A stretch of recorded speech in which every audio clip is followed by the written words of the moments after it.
Testing.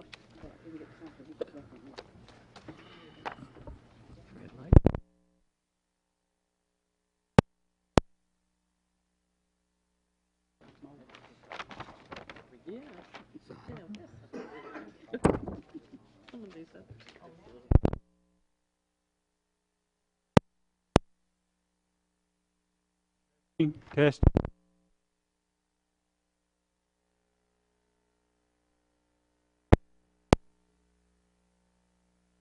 Start over.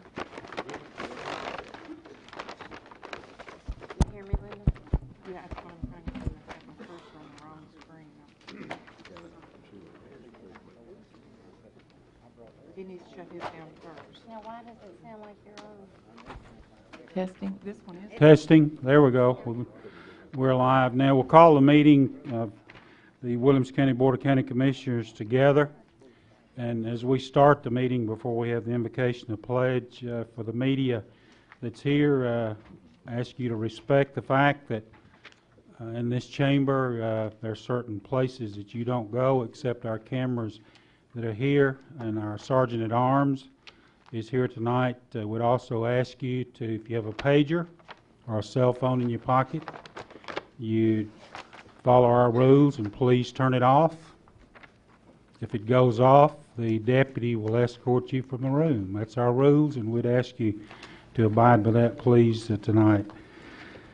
At the open of court, we'll have our invocation. Will be led by Commissioner Ricky Jones, and our pledge to the flag will be led by Commissioner Arlene Cook.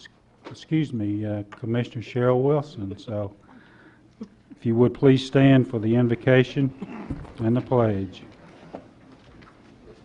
Shall we pray? Heavenly Father, we thank you for this day, and we thank you for the blessings that you have given us, and we thank you for the opportunity to live in this great county of Williamson and the state of Tennessee and our country of the USA. And we ask that you be with us as we, as representatives of this county, go about our business tonight. We also ask that you be with our leaders and also be with our troops that are protecting our country and the liberties that we have. In Jesus' name we pray. Amen. Amen. I pledge allegiance To the flag of the United States of America and to the republic for which it stands, one nation under God, indivisible, with liberty and justice for all. Be seated, please.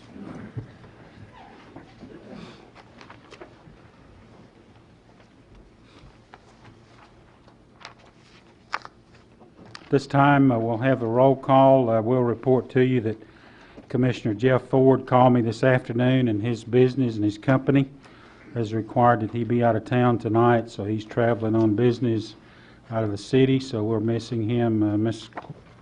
Anderson, if you would, everybody's present, push your present button for the record. I don't have that. We have 23 present. Thank you. 23 present, one absent, Commissioner Ford out of town. That's correct. Approval of minutes of the regular September 10th, 2007 County Commission meeting. You each have received copies of those. I'll entertain a motion to accept. Approval. Motion is made by Commissioner Bain, Commissioner Davis, the second. Just pick one of the two. All in favor, say aye. Aye. Opposed? Show it adopted with the abstention from Commissioner Williams as he was out of town. Introduction and acceptance of the Highway Commission minutes. You received these in the mail. I entertain a motion to accept those. Move approval. Commissioner Wilson, the motion. Commissioner Mills, the second. All in favor, say aye. Aye. Opposed? Show it unanimous.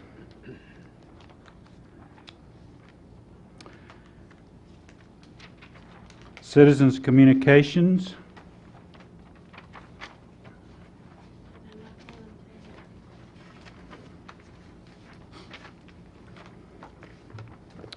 This is a part of the agenda where citizens communicate with the Commission on issues they'd like to address. This part of our agenda will recognize these people in this order. Ask you to keep your comments, 3 to 5 minutes. First one that's listed here is Al Wagner. If you would come to the podium, give us your name and address, and enter that for the record, please, sir. Certainly. Thank you for allowing me to speak tonight. My name is Al Wagner. I live in the Sturbridge Division, 505 Fairfax Place, Franklin, Tennessee. I'm here tonight representing the Harpeth Bike Club and also the community of cyclists in the county as a cyclist myself. Yesterday there was an article in the newspaper written that I guess tonight there will be a discussion of the rules of the road and what the rules are as they pertain to cyclists. So I guess I'd hope that that would have been done before this, but I can only assume that the rules are what they are, and I'm not here to tell you what they are. I do believe that bicyclists, cyclists do have a right to be on the public highways. We do pay taxes, property taxes. We do, most of us own vehicles, and therefore we are paying gas tax and so forth. But I'm not here to debate whether or not the law is what it is. The rules obviously are. Some of our concerns are, first of all, as the Harpeth Bike Club president, and we are a club with about 500 members, most of which are Williamson County. We do have some from Davidson County, and maybe a few others outside of that, but primarily from a Williamson County club. We obviously don't represent all the cyclists in this area. So the little picture showed a members of our club in yesterday's paper. So there seemed to be some implication that it's the Harpeth Bike Club that is causing all of the problems.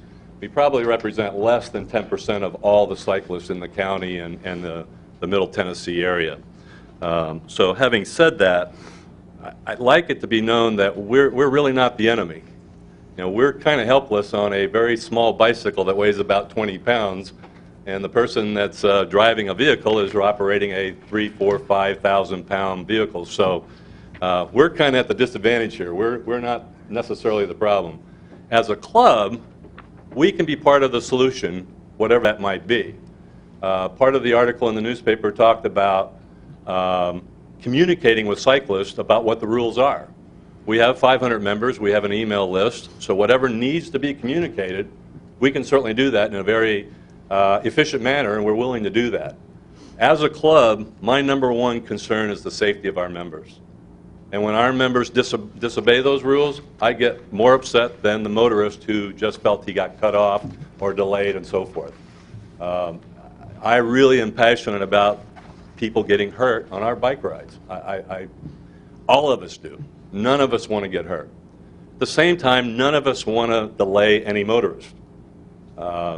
We try to do our rides from as remote locations as possible. We try to stay off the busy roads. We try to go on the roads where there's the least amount of traffic. We try to use roads that have shoulders, but there aren't a whole lot of those in the county. Many of the roads are very narrow, two-lane roads with no shoulder, and right on the other side of that white line is a deep ditch.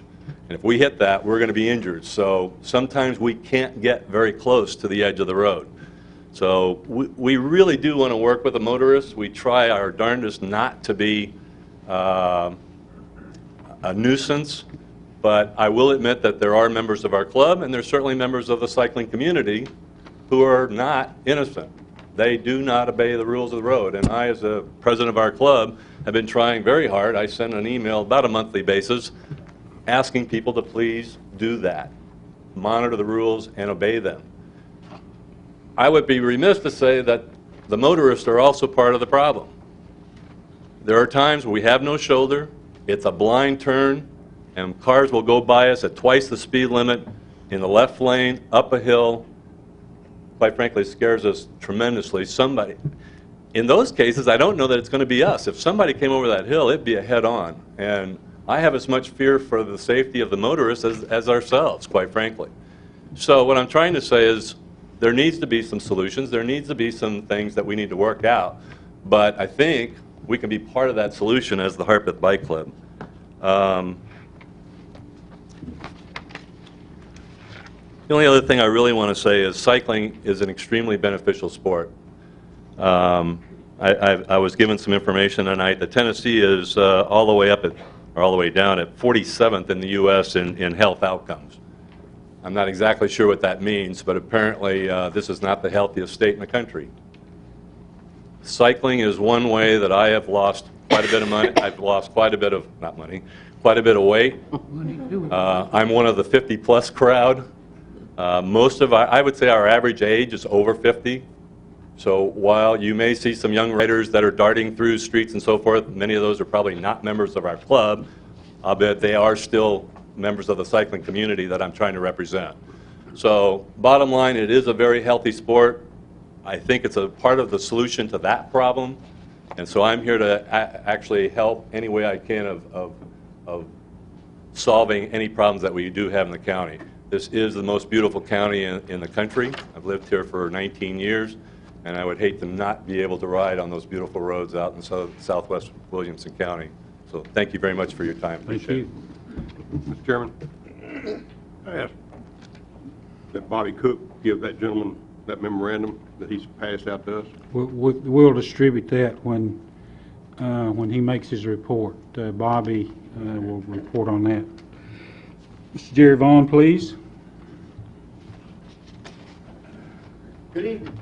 I'm Jerry Vaughn. I live on Cotton Lane. I live right next to a four-way stop. Obviously, I've lived there 47 years, and as of this time, I just met this gentleman tonight, and I have no difference with him other than some of the statements he made about the safety in our roads. In the 47 years I've lived there, I've never seen anyone on a bicycle with their habitat on and their helmet that's ever stopped at that stop sign in front of my house, period. I don't know if there's a reason they can't stop, like toe clips or anything like that, but they're not doing it. And I also witness a lot of times people coming down Stable Road onto Cotton Road, having to slam on the brakes and slide because these people are not going to stop. Now, I just met him tonight, and he told me they had 500 members. I see that many on a Sunday morning go past my house. And for years, we have stopped and talked to them where they congregate. And as I told him earlier, as many of them as I see, there's 90% of them are not from our county. Now, where his ride, I don't know, because most of them I've talked to have not been from this county. As far as our roads, I think this city and this county has done the best job on these little two-lane roads of keeping them up, keeping them smooth. We cannot widen all of them and put bicycle lanes. My first thought would be they shouldn't be on ones without bicycle lanes. I use Del Rio Pike at least once a day. I even had an example this Sunday of the, I'm going to say, arrogance of these people. I was coming back from church. I got off of 96 West Carlisle Lane, and there was about 16 bicycles in front of me and my wife. We waited, got perfect time right before we got where Buddy Jones used to live and got by him. I pulled down that three-way stop. Zip, every one of them went right by me. So I have to do all of this over again going toward Cotton Lane. And when I did this, there was about 6 of them in a group riding both lanes of the highway. We pulled right up behind them, not as close as I'd like to by that time, but we did show a little courtesy to them. But I told my wife, I said, all that one guy lacked was sticking his finger up at me, and I was going to run over him. And I really felt that way because they are really getting arrogant. We have so many good roads. We've got a lot of feeder roads. We can't put main highways. I used to be the highway commissioner here. We can't put main highways everywhere. Del Rio Pike has just been resurfaced, and it's a beautiful little road. If everybody minds their P's and Q's, which I really, truthfully, don't think the cyclists do. I have talked to 16 people at a little meeting this morning, and they all wanted to come here, and I said, well, we can't all be big mouths. I'll go up there and at least speak to them, and the rest of you, I'll tell you what happened, but if you watch Channel 3, you can watch it. So I hope they're all out there looking now. But out of the 16, all of them had this same problem. They live either on Bear Road or Cotton Lane or Del Rio Pike or some two-lane highways, and they're having a hard time getting around. We don't see this just once or twice a week. I see it every week that I'm out there. I do think, and as again, I go up on the Natchez Trace where they congregate up there, and I've talked to many of them, for the purpose of just trying to find out what their idea is, who owns the road, and why they think they should have all of it when they don't pay a tax or don't have insurance on these bikes or anything else. If we're going to give them the right-of-way, Let's charge them. Let's get insurance, just like I have to have on my car. And let's not let them on a road that doesn't have room for them.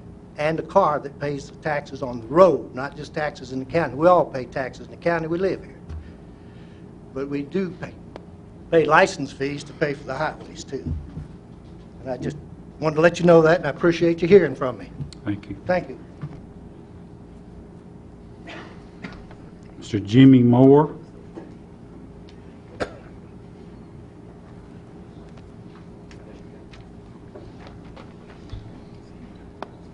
Thank you for your time this evening. I'm Jimmy Moore. I live at 1224 Carnton Lane here in Franklin, Tennessee. I'm an avid cyclist, have been for 18 years now. I've lived in Williamson County for 9 years, and I would like to address a few points that were brought up in the article and the previous speaker. Many cyclists do mind our P's and Q's on the road. We respect the other motorists. We are part of the road as being on a bicycle, just like a motorcyclist is. We are acknowledged by many motorcycle people waving at us and all because they face some of the issues we as cyclists do, not being respected on the road. And I hear this a lot from people that are active motorcyclists too. Sharing the road is a very important issue for all. Nothing will change. If anything, cycling is going to increase. This is a beautiful area. The group of us that rides together as a group incorporates about 10 people. 9 out of the 10 people are taxpayers, county and city taxpayers in Franklin and Williamson County. So yes, we do pay taxes for the roads that we cycle on. Another issue that has come up this year, Phil Bredesen signed this into law.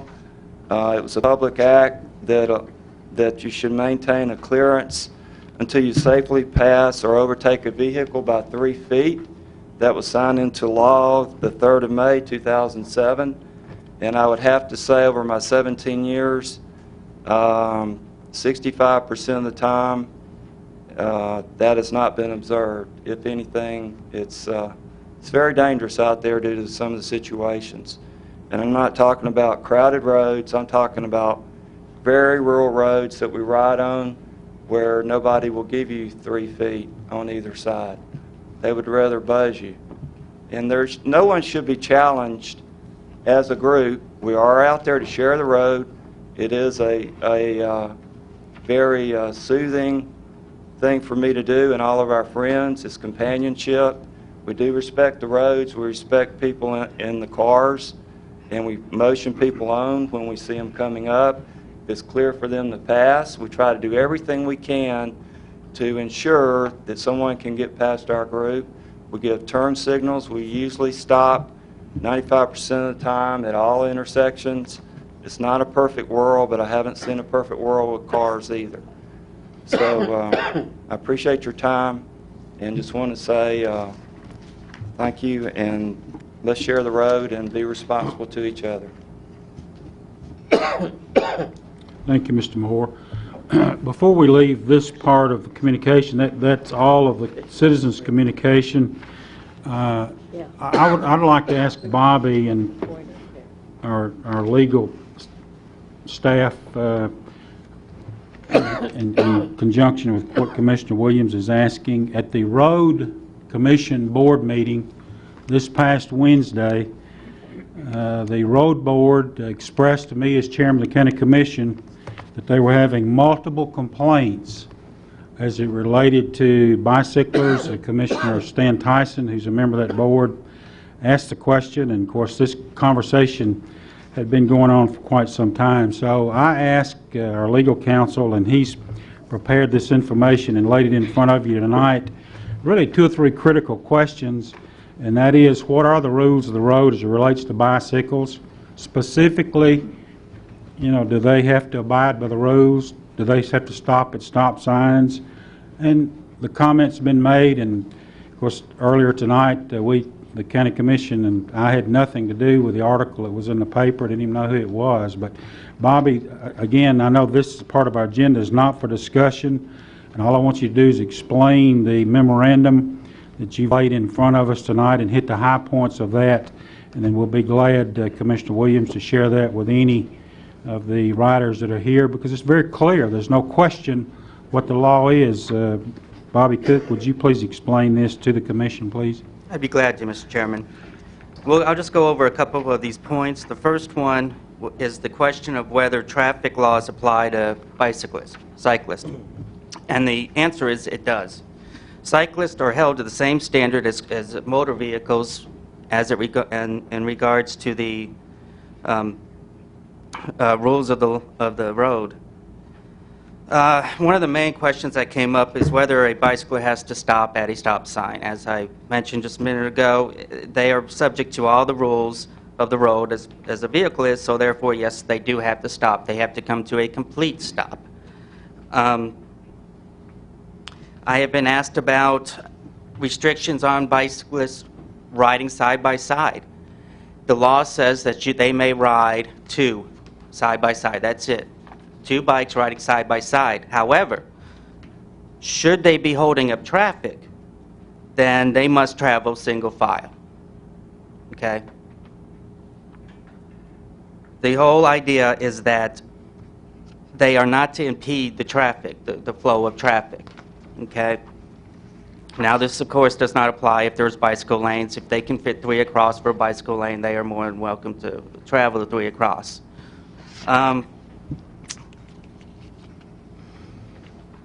I was asked on how would they come about planning a multi-cyclist event where roads would have to be closed. Now, the body that has the authority to close roads is the Highway Commission. So any sort of event would have to be brought before the Highway Commission, and they would have to make the approvals for the road closures. Of course, they're temporary road closures. Occasionally, we'll have them for 3-4 hours at a time. It's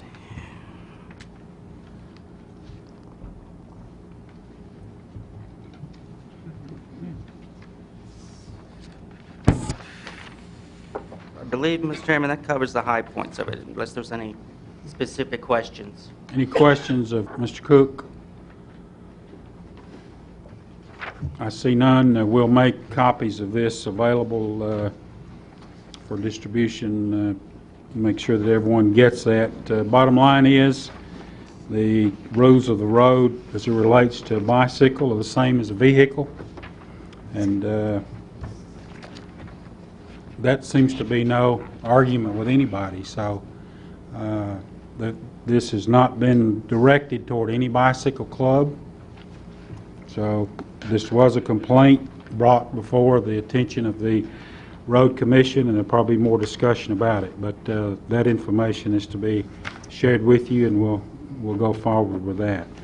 Moving on through the agenda, if there are no questions, into communications and messages.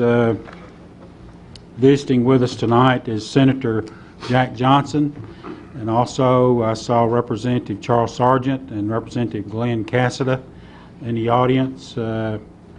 Where is Senator Johnson? There he is on the front row. He's here to give us a report on his assignment by the governor on the Transportation Committee and some work that he's doing. So welcome, Senator.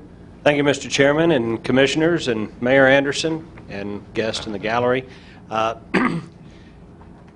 If y'all's email box is anything like mine, I get daily, if not hourly, emails regarding the road situation and traffic mitigation concerns here in Williamson County.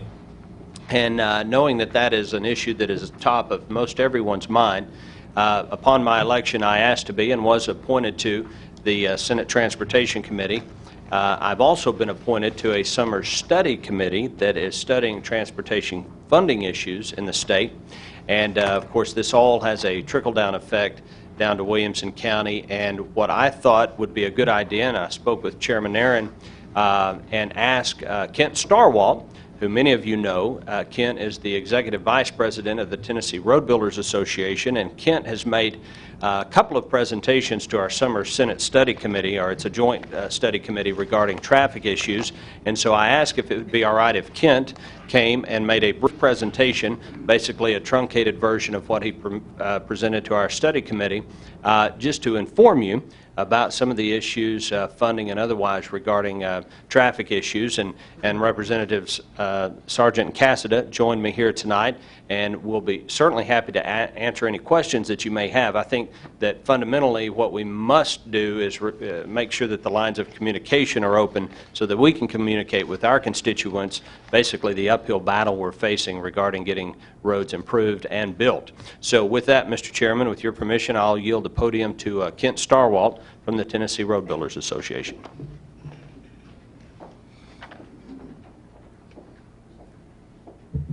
Senator Johnson, thank you so much. It's a pleasure also to see Representative Sargent, who is my representative in the General Assembly, and Representative Cassida.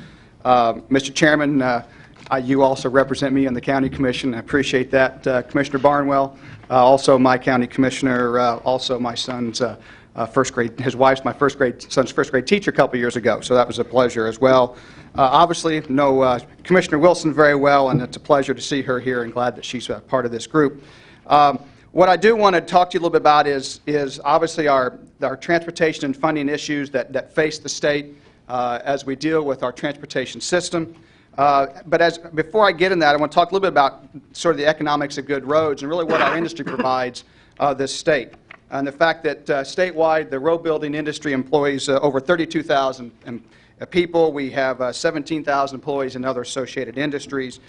About $1.6 billion in annual wages that we pay, and pay $133 million in health care for our employees, and another $56 million in retirement benefits, as well as over $400 million in taxes.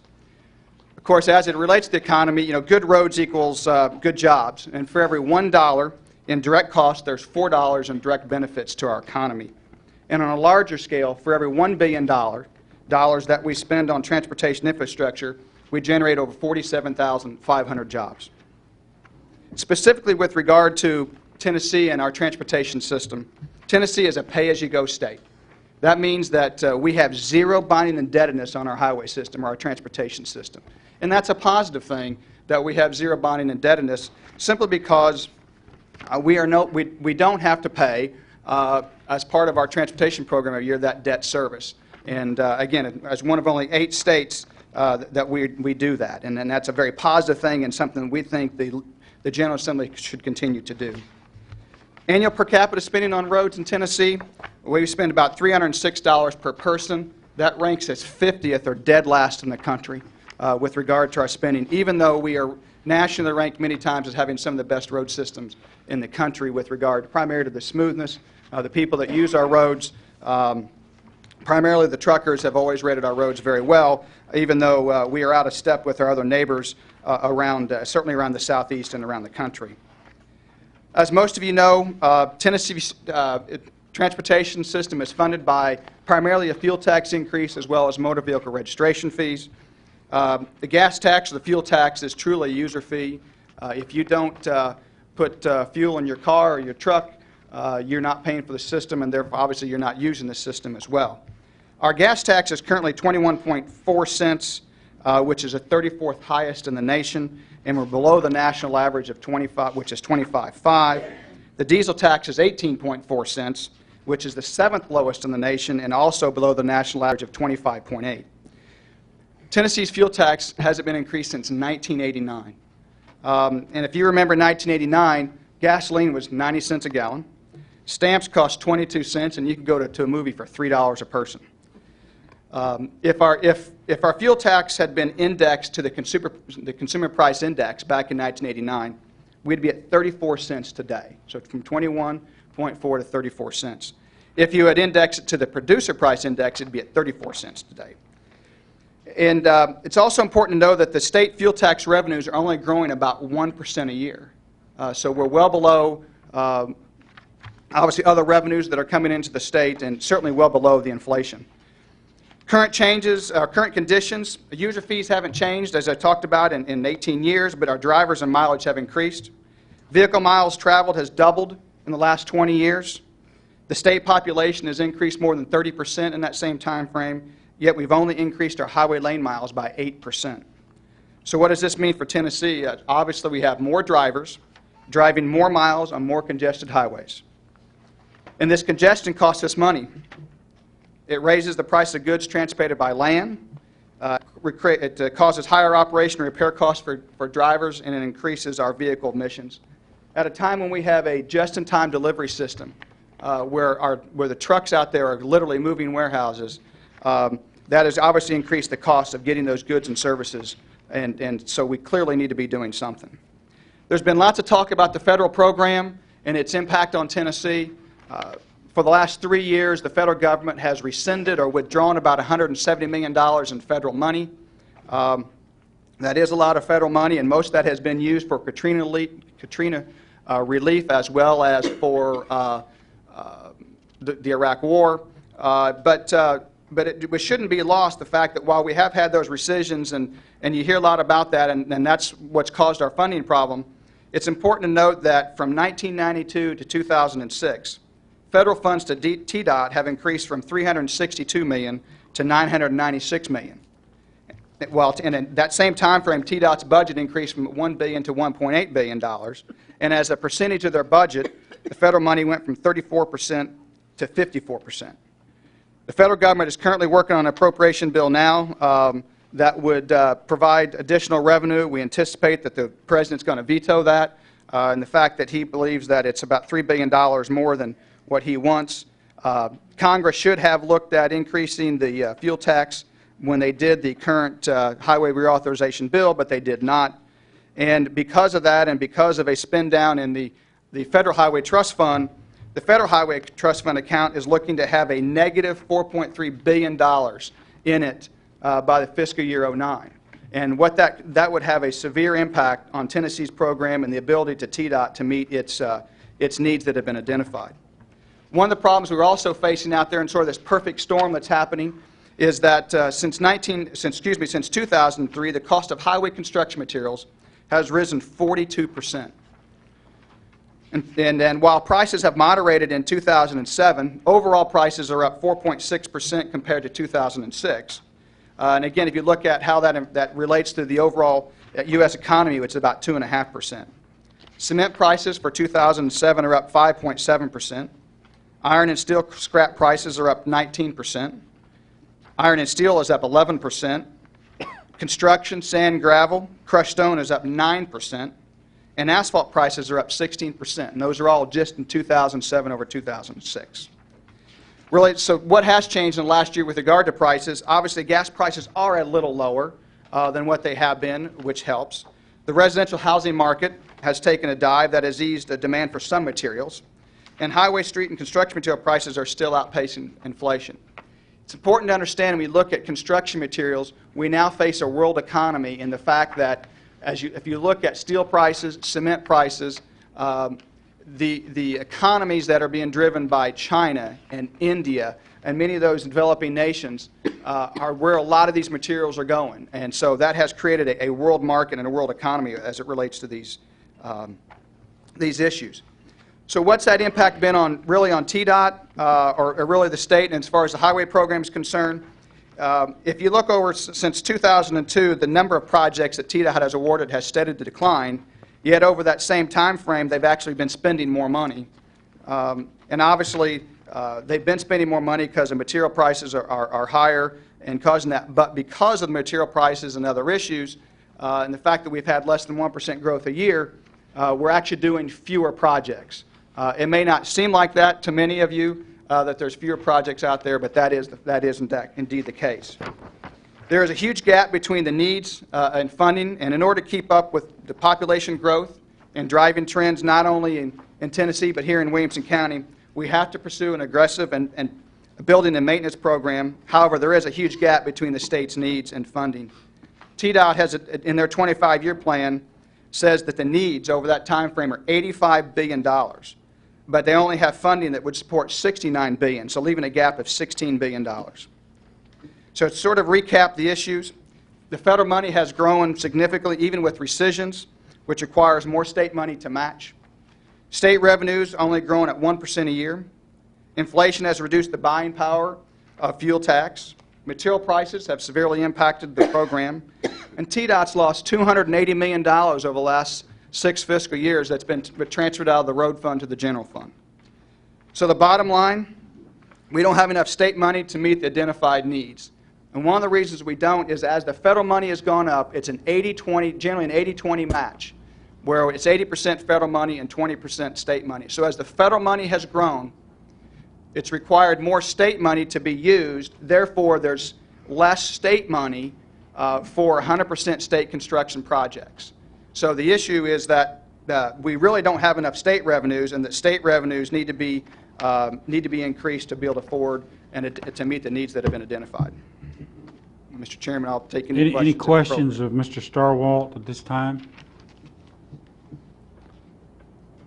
I see none. Senator Johnson, any follow-up? And then Representative Sargent, you and Representative Cassidy, come on forward, and we'll allow you to at least say anything you want to say. As a courtesy, come on forward. Thank you, Mr. Chairman, and a special thanks to Kent for taking time. He is a very valuable resource to all of us here in the state, and it's also good to have him as a constituent as well. Bottom line is the picture is pretty bleak. And with reductions in federal monies, as Kent discussed, a gas tax that is stagnant, and we all know that approximately $280 million was diverted from the highway fund over the last 5 years. The good news is there is a strong movement underway in the state legislature to replace some of that money, to do some additional funding into the road fund. We're hoping to put $50 million back in the coming budget. That's a small piece, but if we could do that consecutively year after year, it would help. So my pledge to you is I'll keep you informed, keep you updated. You certainly know where to reach all of us, and if nothing else, we'll do our very best to keep our constituents informed. Glenn, Charles? Representative Sargent? Thank you, Mr. Chairman. I think both Kent and Senator Johnson did an excellent job, and he does sit on the road committee, so he is informed on those bills as they come up. But we are here to answer any questions or any concerns and go from there. Thank you, sir. Representative Cassidy? No, I just want to thank you all for allowing us time to kind of keep the lines of communication open, and there's been several meetings in the past where we've met with various cities and county government. Chairman, I think you were at one of them, and so that's going to be our goal, as a united front as we go to TDOT. The cities and counties agreeing together on what they want to move forward to and prioritizing those as we do move forward. Thank you, Mr. Chairman. Senator Johnson, I've got one simple question. When will I-65 South be fixed?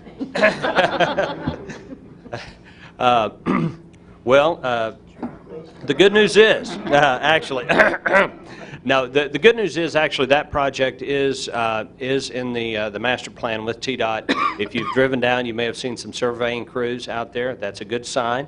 Engineering has been funded. As you all know, there are 3 steps to building a road. There's engineering, there's right-of-way acquisition, and then ultimately there's construction.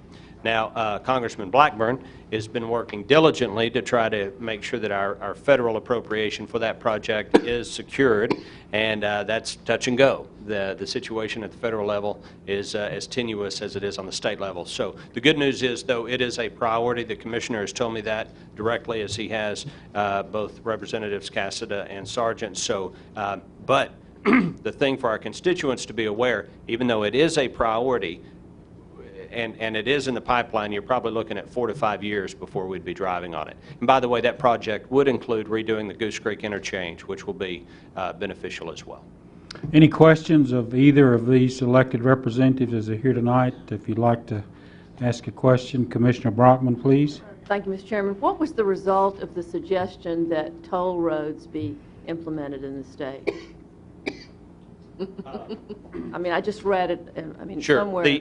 And I'll defer to anyone else. The toll authority bill, which basically was legislation that would provide to reinstate a toll authority. It's not legislation to build any toll road. It's just basically an authorization to form the toll authority that will look into the feasibility of toll roads. And I'll tell you, as someone who is pretty adamantly opposed to toll roads, I did vote for the authority to form the toll toll, or for the legislation to form the toll authority, and I'll tell you why. One of the projects that is under consideration involves Sumner County, and it would include a bridge over the Cumberland River and Old Hickory Lake to basically give them access to Briley Parkway.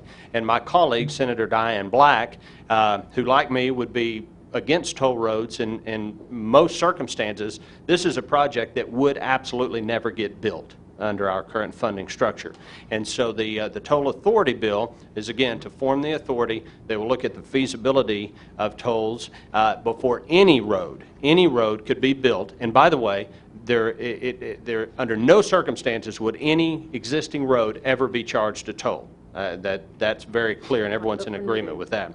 But if a toll facility were to be built, they would have to come back before the legislature and seek approval. So it's very early stages, but it is something that's under consideration. Kent, did I miss anything there?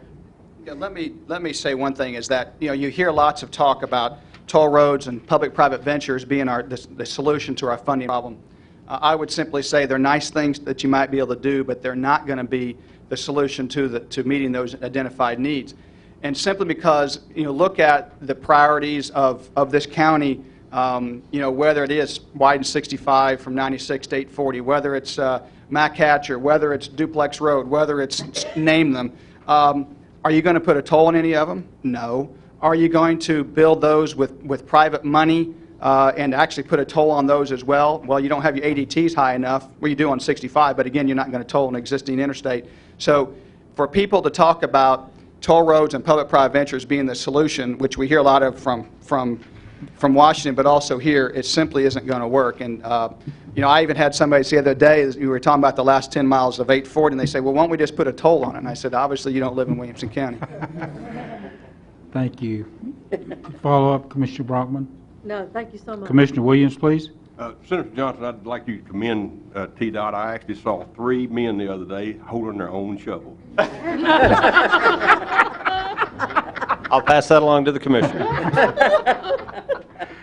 Thank you, Commissioner Williams. That would be the people in the white trucks, the people, the private industry doesn't stand and lean on shovels.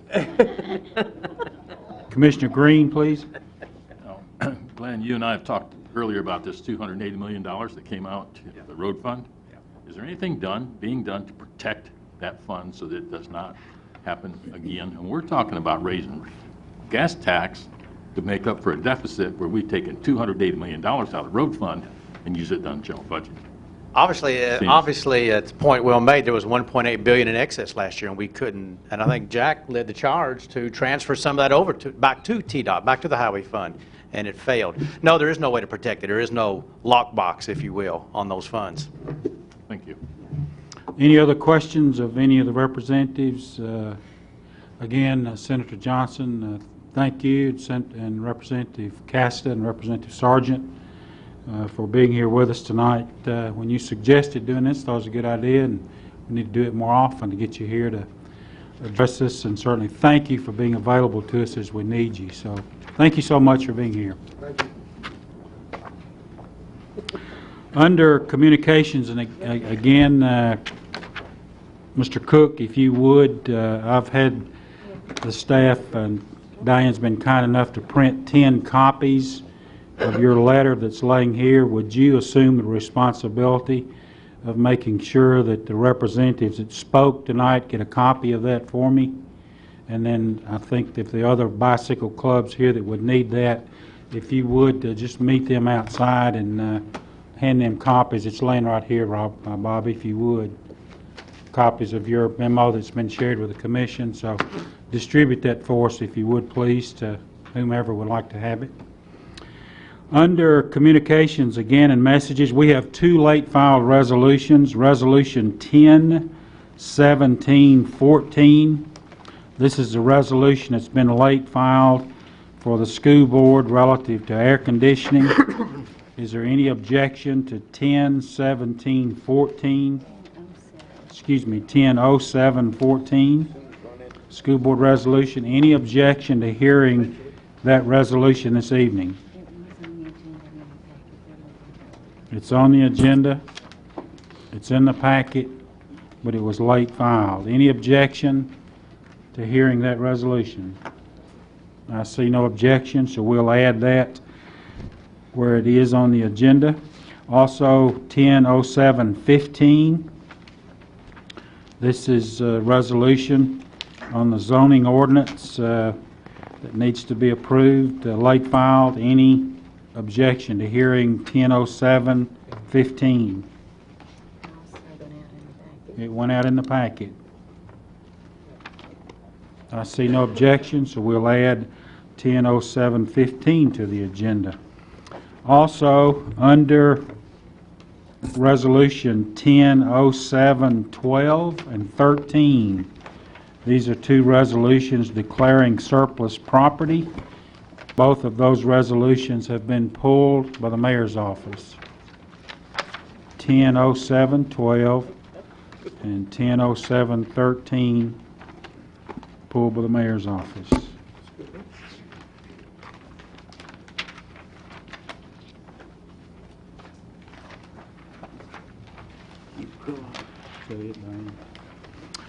Moving on, reports of county offices then, department heads, County Mayor Rogers Anderson.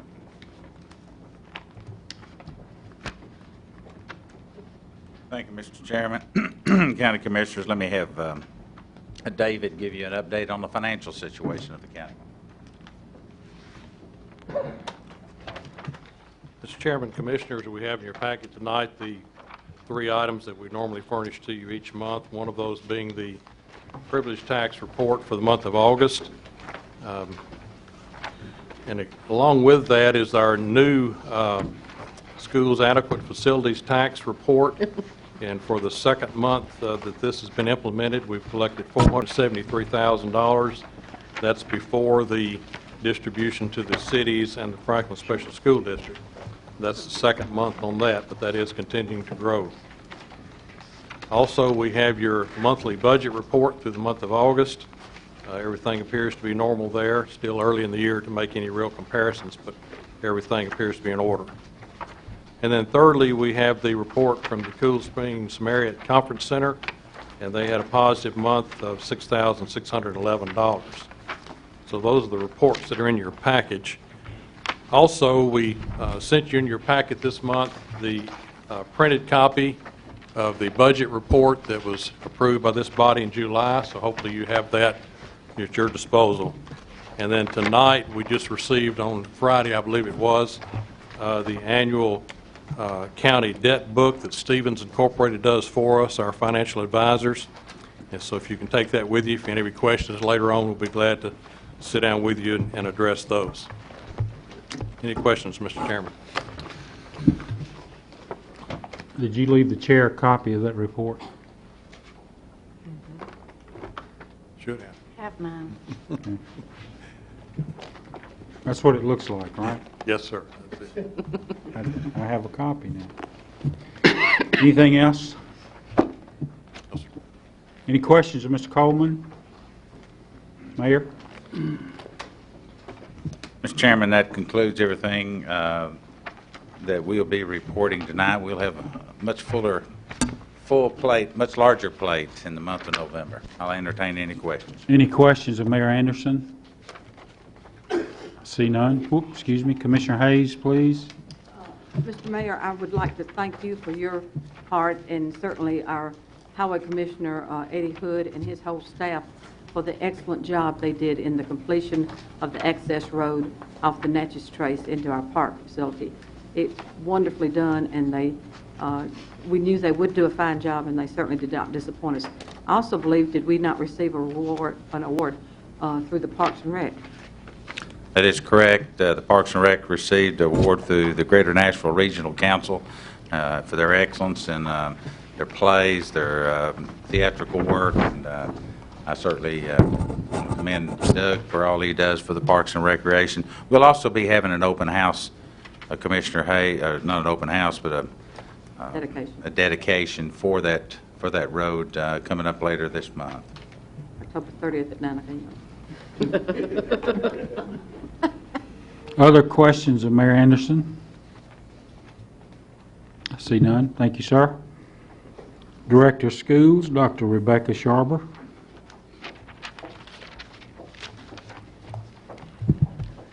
Good evening. First of all, thank you for adding our late filed resolution to your agenda this evening. We appreciate your support, at least in listening to our needs. This week ends the first 9 weeks of school for this school year, which is really hard to believe. It's just always going by faster and faster.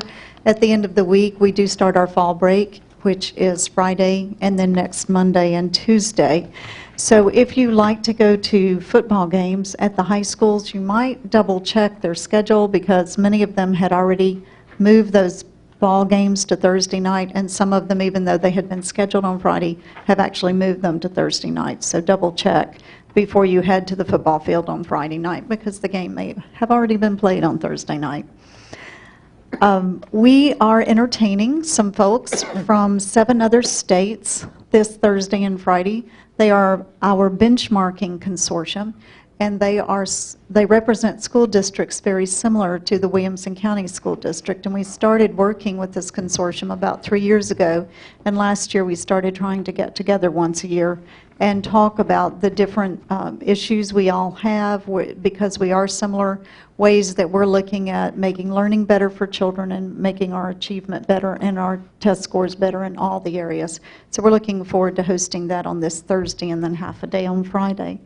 And that is all I have to report for you this evening, but I would be glad to attempt to answer any questions you might have or provide you the answers if I don't know them this evening. Questions of Dr. Sharber? Thank you. Thank I see you. none. Hospital report, Mr. Miller. Mr. Chairman, Commissioners, I got a lot of good news tonight. We had a good year. We made over $8 million even with the construction this past year. We just got our audit finished. We got a clean financial statement, as always. Had the grand opening and 50th year anniversary. We had a lot of attendees there. It really went well. Everything is open. We are starting our outpatient radiology extension on Carruthers. The steel's up. Parking garage will probably start in 2 weeks. And I want to thank the Williamson County Road Department for building a temporary gravel walk for us. It saved us a substantial amount of money, but I think if they knew what they was going to find, they wouldn't have done it. We didn't find any bodies, but we found the remains of the old Georgia boot plant, rocks that Mr. Chalfont could tell you that, wouldn't fit in this room, but we got it done. During the past year, we've had over 70 new physicians join our medical staff, and all specialties keeps growing. And the last thing I have is April 1st, 2008, we're going to become a smoke-free campus. No smoking on the campus whatsoever by anybody. You'll see that St. Thomas is implementing theirs, I think it's the first of the year. HCA is going, I think it's September of 2008, because they're doing it statewide. So, is there any questions I may be able to answer for you? Any questions of Mr. Miller? I would like to say we are paying for our employees smoking cessation, whether it's drugs or classes, whatever else, for the first 6 months. See none. Thank you, Dennis. Thank you. Y'all have a good evening. Any other committee wishing to report? Commissioner Mills, please. Thank you, Mr. Chairman. I just want to call the attention to the commission of this flyer that's in their packet, Walk Across Williamson. And although I didn't get a chance to do it Saturday, that was our first walk, we had over 100 people who came out and walked. And if you look at the first Saturday in April, then there will be a very special program. And so we hope that you will come. We hope you join us on these Saturdays. Not that we're saying that anybody's fat, but it'll do something for your health. And here's a fact sheet for it. So we do hope that you will join us. This is a Williamson County Health Council, and also the schools are helping to sponsor it in the hospital. So we just invite you to come and be with us.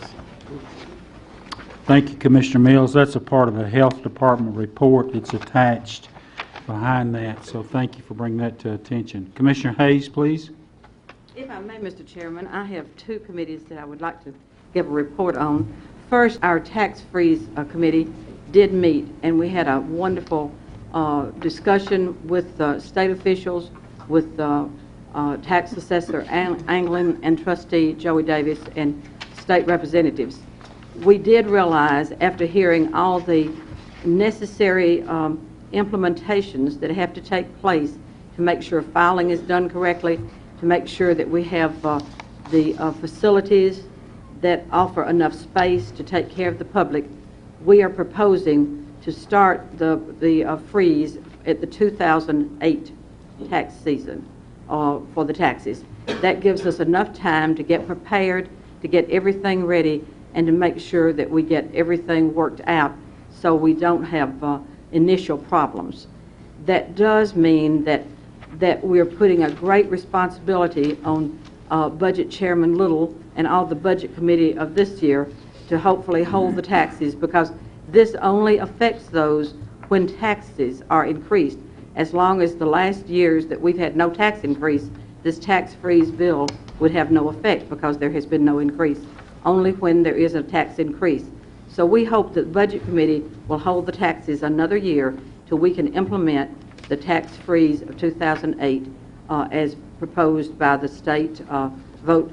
It all is based on our county's medium income, which for our counties, by the state designating, it's $43,150 per household for property owners. So that's quite a sizable medium income. But I did want to report that to you. We have not shied away from it. We just want to do it right. And 2008 will be the time that we hope that we offer a lot of senior citizens a break for any future tax increase that we have. The other good news I have, I know you have in your package the report from our travel-related economic benefit that came from the U.S. travel data. This runs a year behind, and this is the 2006, and you saw that we were 9.9% increase, or travel-related expenditures, $233.99 million. I have something that just came off the press at the Governor's Conference through our Department of Tourism on October the 2nd.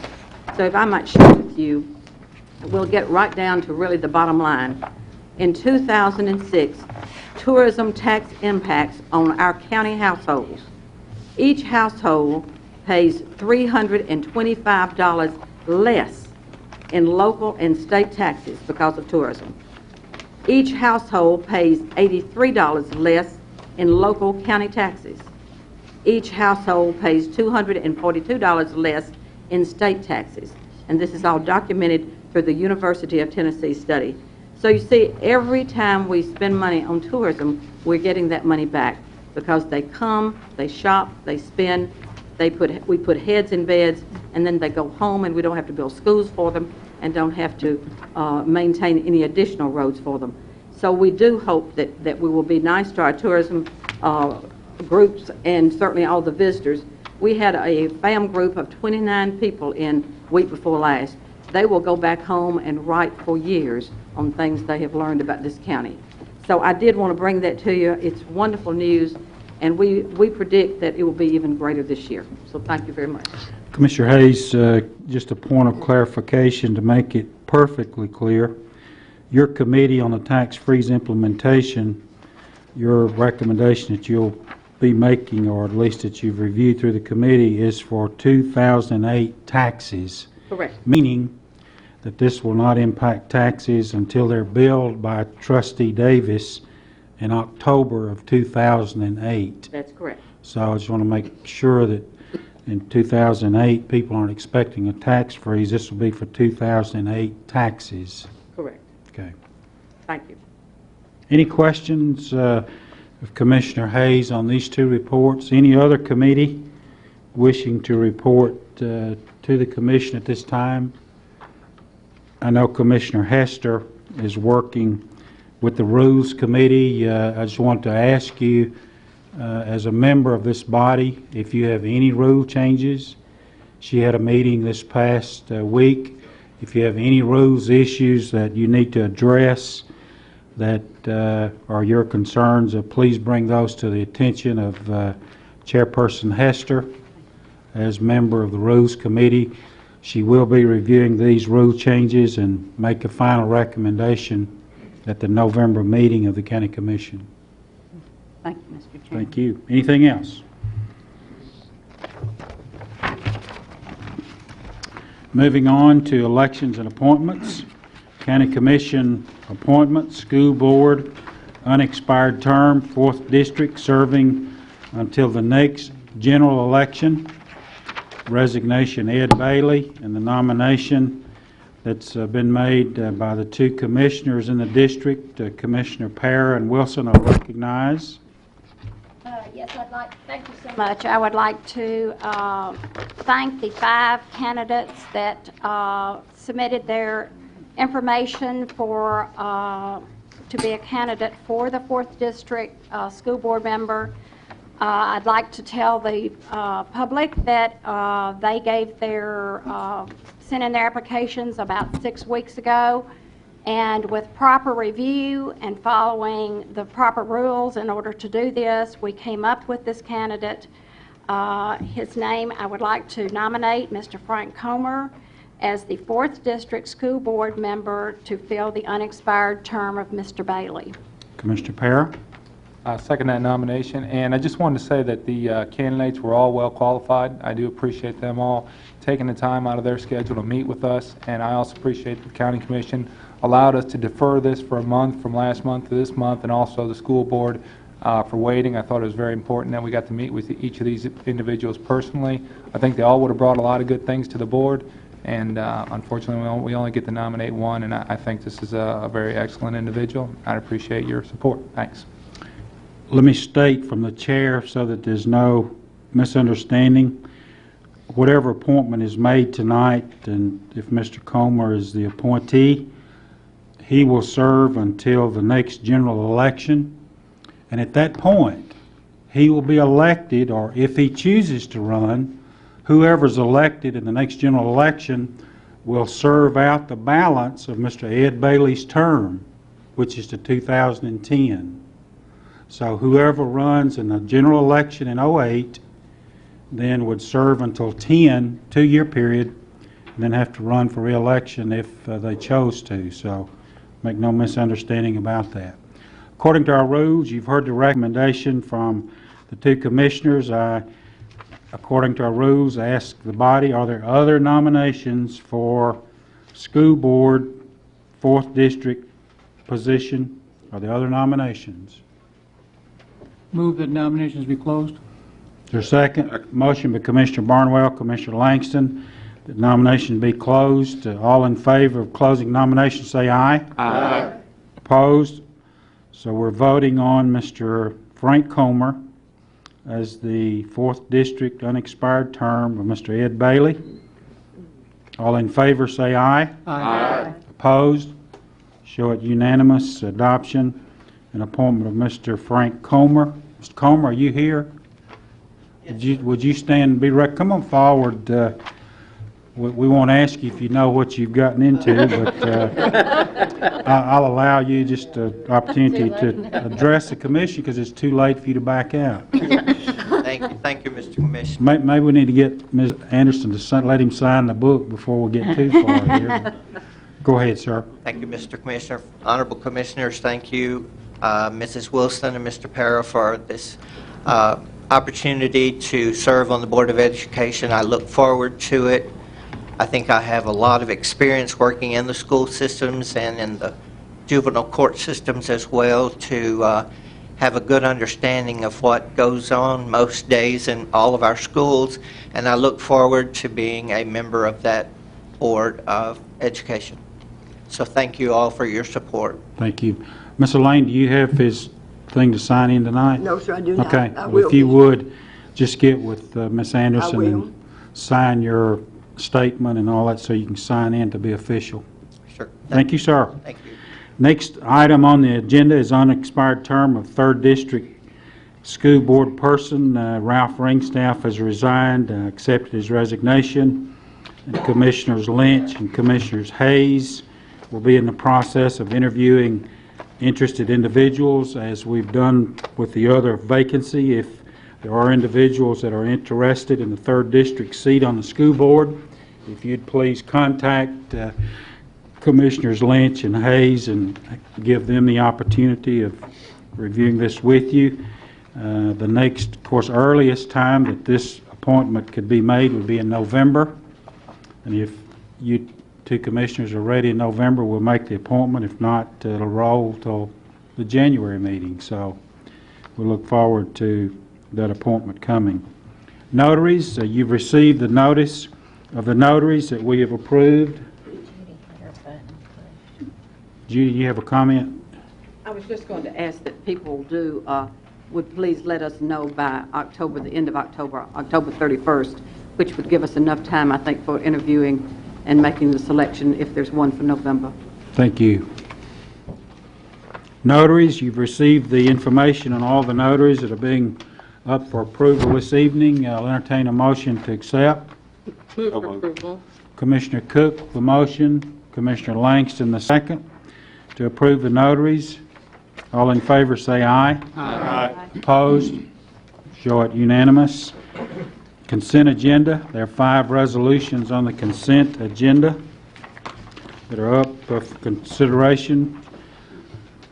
Move for approval. Second. Commissioner Walton, the motion. The second, Commissioner Mills. Discussion. It's on the machine. If you're in favor, press your yes button. Opposed, your no button. Everybody voted, wish to vote, please. Record a vote. 23 yes. Thank you. Resolution unanimously adopted. Appropriations, resolution number 10078, resolution amending the 2007-8 Highway Department budget by $186,420 for paving expenses, revenues to come from state aid program funds. Commissioner Hancock. Move for approval. Second. Commissioner Green, the second. Committee reports. Budget Committee, 5-4-0 against. Thank you, sir.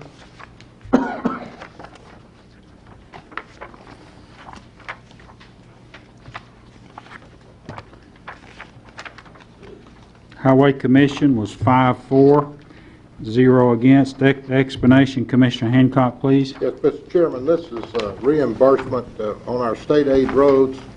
When we do the paving, the state will come back and reimburse us for that work. And this just puts it back in the asphalt fund so that they can go pave them up. Thank you, sir. Any questions of Commissioner Hancock on 10078?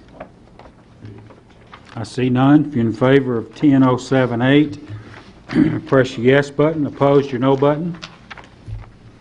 Everybody voted, wishes to vote. Record a vote, please. 23 yes. Thank you. Resolution unanimously adopted. Resolution 10079, resolution amending and appropriating and amending the 2007-8 Solid Waste Department budget by $16,260. Revenues to come from state of Tennessee and unappropriated solid waste fund balance. This heading says County General, but it should be solid waste fund balance, as indicated down in the revenue side. Commissioner Hayes, please. Move for approval. Second. Commissioner Lynch, the second. Budget Committee report. 5-4-0 against. Thank you. Municipal Solid Waste Board. 4-4, 0 against. Thank you. Explanation, Commissioner Hayes. Yes, this is a recycling grant from the state, and we combined that with other money to buy recycling bins, produce newsletters, do workbooks, and other educational programs that we give out in many different public events that we have, such as the Household Hazardous Waste Day that's coming up October the 27th here at the complex. Any questions of Commissioner Hayes on this resolution? And again, the heading should be Solid Waste Fund Balance. I see none. If you're in favor of Resolution 10079, press your yes button. Opposed, your no button. Everybody voted, wishes to vote. Record a vote, please. 23 yes. Thank you. Resolution unanimously adopted. Resolution 10010, resolution appropriating and amending the 2007-8 capital projects budget by $89,000 to provide additional funding for legal fees and engineering costs for the Meadow Green Area Sewer Project. Revenues to come from unappropriated county general funds. Commissioner Little. Move for approval. Second. Commissioner Mills, the second. Budget Committee report. 5-4-0 against. Thank you. Explanation, Commissioner Little. The ongoing sewer project in the Meadow Green area is still going on. We've used up the money that was appropriated, approximately $147,000. This is an additional $89,000 to keep it going for legal fees, engineering fees, and we'll be needing more money to work on the additional right-of-ways and other legal fees as we go forward from this. But this is to get us for another point. Thank you, sir. Questions of Commissioner Little on 0710? Excuse me, Commissioner Barnwell? Yeah, is this 89,000 going to go into the pot for to be reimbursed through the fees that we're charging the homeowners? Is this going into that total number that is going to be reimbursed by the homeowners? I'll defer to the mayor.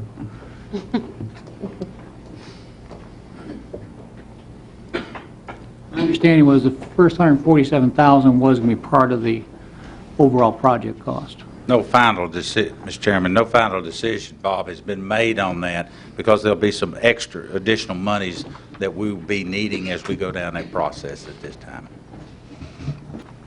Other questions of Commissioner Little on this resolution? See none. If you're in favor, press your yes button. Opposed, your no button. Everybody voted, wish to vote. Record a vote, please. 22 yes, 1 no. 22 yes, 1 no. Resolution is adopted. Resolution 100714, resolution appropriating up, this is the late final resolution, up to $100,000 from unappropriated general purpose school fund balance for emergency purchase of rooftop HVAC units for the central office to protect the IT equipment. Commissioner Hancock, please. Second. Commissioner Davis, the second. School Board report, 11 yes, 0 no. Education Committee. 7 yes, 0 no. Thank you. Budget Committee. 5 yes, 0 no. Thank you. Explanation, Commissioner Hancock. Yes, Mr. Chairman, this is to add BTUs or cooling BTUs to our existing units that are 8 years old that's already outlived their capacities. This room has to be cooled year-round, and there is some redundancy in these new units that they're putting in, so it should solve the problem. Thank you, sir. Questions of Commissioner Hancock on 0714? See none. If you're in favor, press your yes button. Opposed, your no button. Everybody voted you wish to vote. Record a vote, please, Ms. Anderson. 23 yes. Thank you. Resolution unanimously adopted. Resolution number 10075, a resolution to approve lowering the speed limit on Arno Road in Williamson County. Commissioner Lynch. Move for approval. Second. Commissioner Hayes, the second. Highway Commission report, voted 5-4-0 against as amended. Correct, Mr. Lynch? Right. Would you offer the amendment, please? The amendment is, this resolution gives the impression it's all Arno Road. What it covers is the intersection of Arno Road and College Grove Road to the Webb Road and down the next road down. It's already 40 mile an hour through the school zone up paying for Trinity Road. Is there a second? Commissioner Hayes, the second. I have the minutes from the Highway Board meeting, and it says Commissioner Charlie Bennett moved to amend the resolution to specify that the portion of Arno Road in which the speed limit will be reduced from 50 miles per hour to 40 miles per hour was between Arno, College Grove Road, and Meeks Road, and that was seconded by Commissioner Folk. So That's the amendment that Commissioner Lynch and Commissioner Hayes have offered. Any discussion on the amendment? Have the amendment loaded, Linda? So let's vote first on the amendment relative to the Arno College Grove Road to Meeks Road. Vote on the amendment. Commissioner Lynch, you're going to vote on the amendment? Record the vote, please. 23 yes. 23 yes on the amendment to add that amendment, so that amendment passes. Resolution 10075 as amended is up for consideration. If you're in favor, press your yes button. Opposed, your no button. Record the vote, please. 23 yes. Thank you. So the resolution as amended passes unanimously. Thank you very much.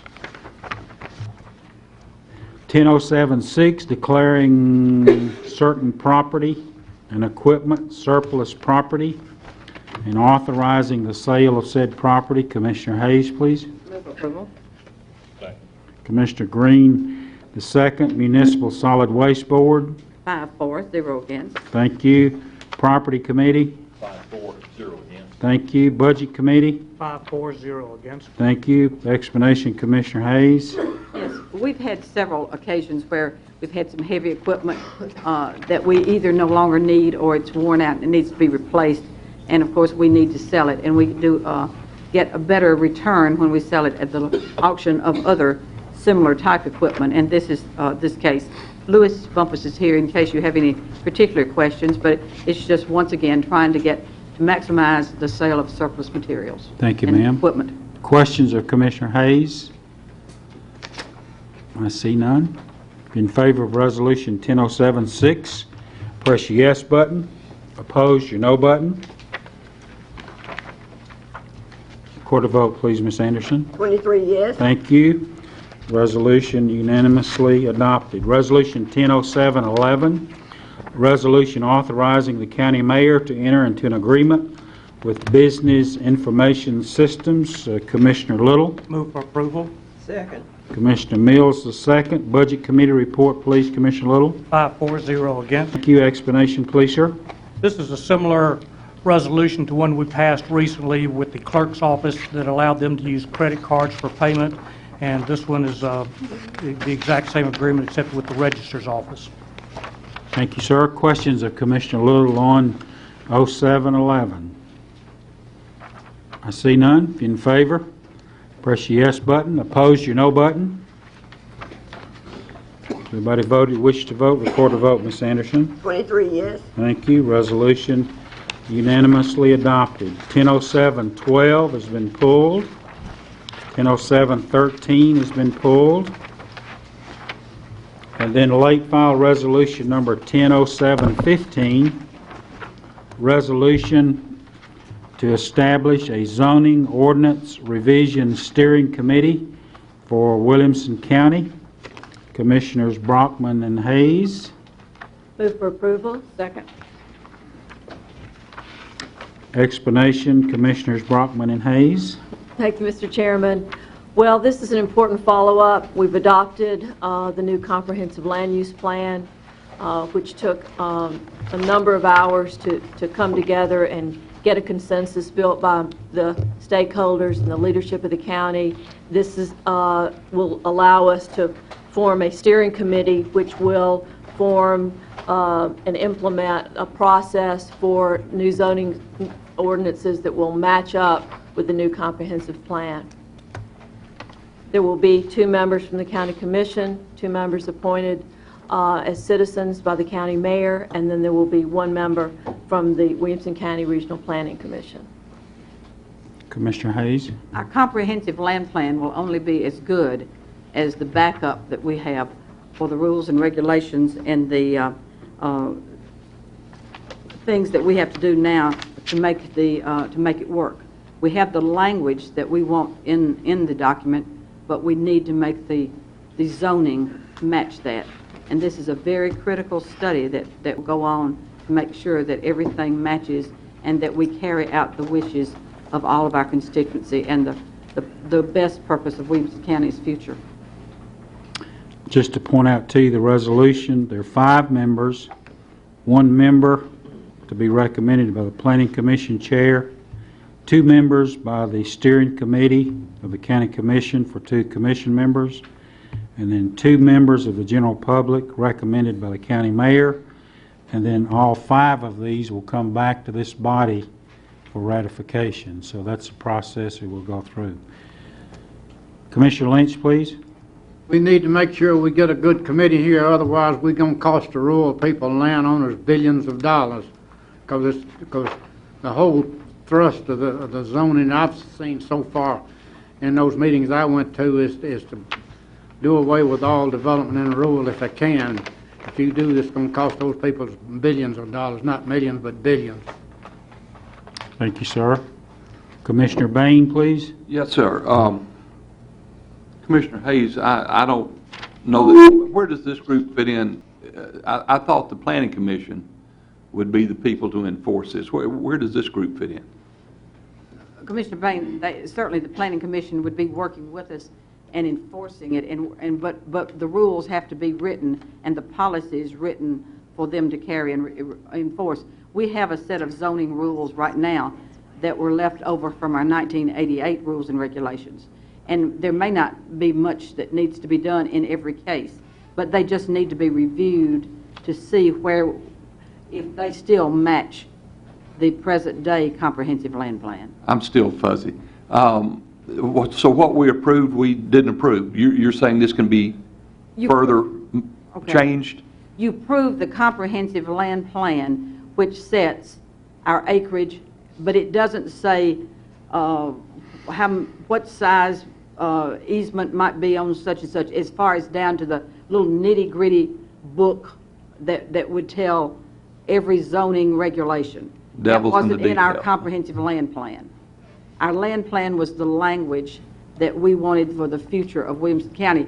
The public, Commissioner Lynch is absolutely right, the public did not want, when we went back to hear the possibility that we did the option of the 15 acres versus keeping the same 5 acres, keeping the same zoning, and we retained the same zoning that is currently was in our 88 plan. How did this get done before? The same way. I mean, but was there a committee before that? Now we're just reinstituting a committee? Right, and Mr. Chairman, may I get Rogers and Joe to add further light to this, because they saw every other one through also. Please. Mayor. Thank you, Mr. Chairman. Commissioner Bain, 2.5 years ago, 3 years ago, this body said that they wanted to have a comprehensive land plan. And then they asked for a special committee made up of public, the citizens, a couple from this body and one from the Planning Commission. That was accomplished.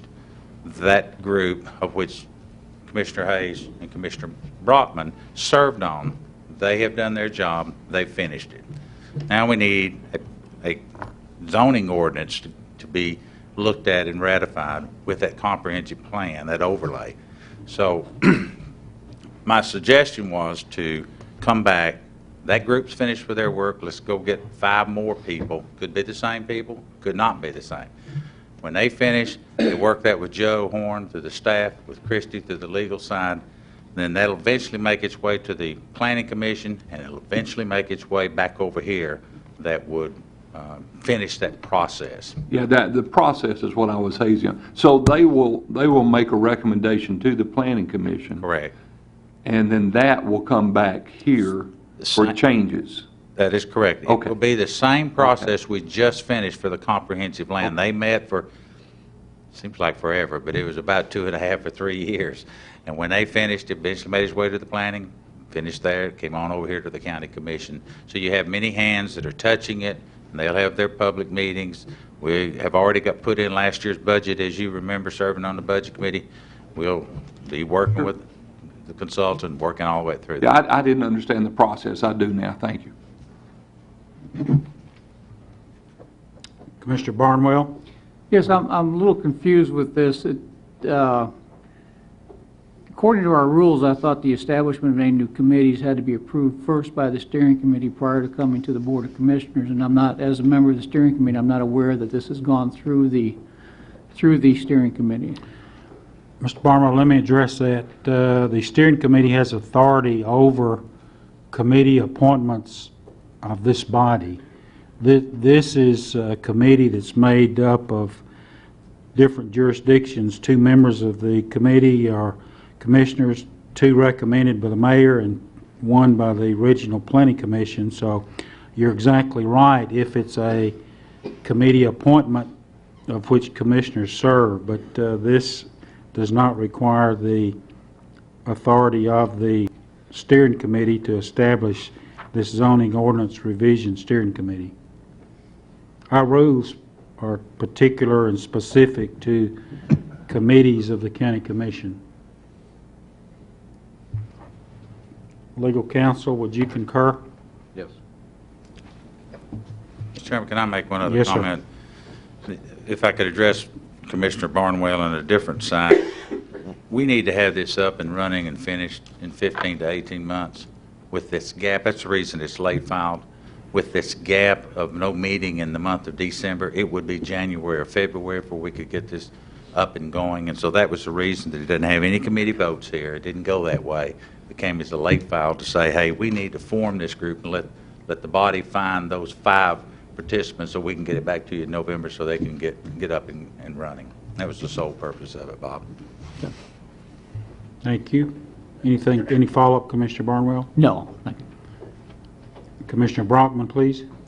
Thank you. I just think it's important to note that the consultant that we hired that took us through the update, that language will now initiate the legal ordinances that are important in terms of zoning. And they have someone who is well qualified as an attorney, as a planning attorney to do that. So that will be absolutely crucial to coming up and having the regulations match the language of our comprehensive plan. And there's some issues in the comp plan like the special area plans, and that will explain actually how they're going to be executed. So, Any other questions on this resolution?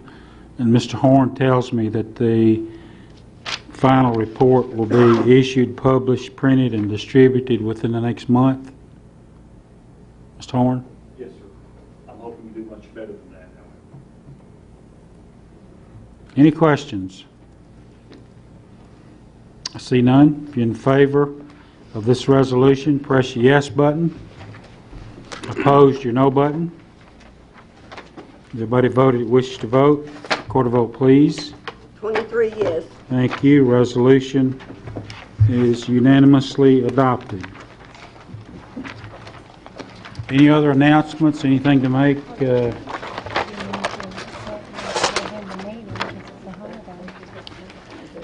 Question has come forward. The November meeting is on a holiday, as I understand it. Is it our intention to meet that day? Everybody in agreement to meet? What's the holiday? Veterans Day. It's Veterans Day. We move it to Tuesday, so our rules require that if it's on a holiday, Commissioner Walton, please. Well, I don't know if we need to make a motion, but the county offices are closed that Monday. If it's okay with this body, I would make a motion that we move it to November the 12th. Is there a second? Second. Motion is made and seconded that we move our November meeting to November the 12th. Any discussion on that motion? Excuse me, Commissioner Cook? I don't think it's the 12th. Yeah, 13th. The 12th is Monday. Somebody look at the calendar. Tuesday's the 13th. 12th was the original day. Okay, so November the 13th, that's what we're proposing, to move it to November 13th. Any discussion on that motion? Commissioner Barnwell? Yes, Mr. Chairman, did we always move this to the Tuesday? I don't remember us move. We always met on the Monday, I always thought, even though the county offices were closed. Well, we changed the rules to allow the commission. Remember last year, we clarified that if it falls on a holiday, that we, by affirmative majority of this body, determine whether we meet or not. So that's the rule, and I'll read it to you. Should the second Monday of the month fall on a legal holiday, the Board of Commissioners may, by majority vote, agree to hold the scheduled meeting on the following workday after the holiday or emergency. So that's why we bring it to your attention tonight. So that's in our rules. If you want to meet on November the 13th, then you'll vote yes. If you want to keep it for the 12th, then vote no. So any other discussion on the motion? Do you have this loaded on the machine? Let's call for a voice vote. If you're in favor of meeting in November, on Tuesday, November the 13th, say aye. Aye. Opposed? Show it unanimous. We'll be voting on November the 13th, Tuesday, our meeting in November. Anything else? Before we leave tonight, I'd like to congratulate somebody here that's had a major event in his life since we last met, our Deputy Clerk, Jeff Whidbey. Jeff got married a couple of weeks ago, and I want to congratulate him and his new bride. Congratulations. Thank you. Anything else? Entertain a motion to adjourn. All in favor say aye. Aye. We're in adjournment. Thank you very much.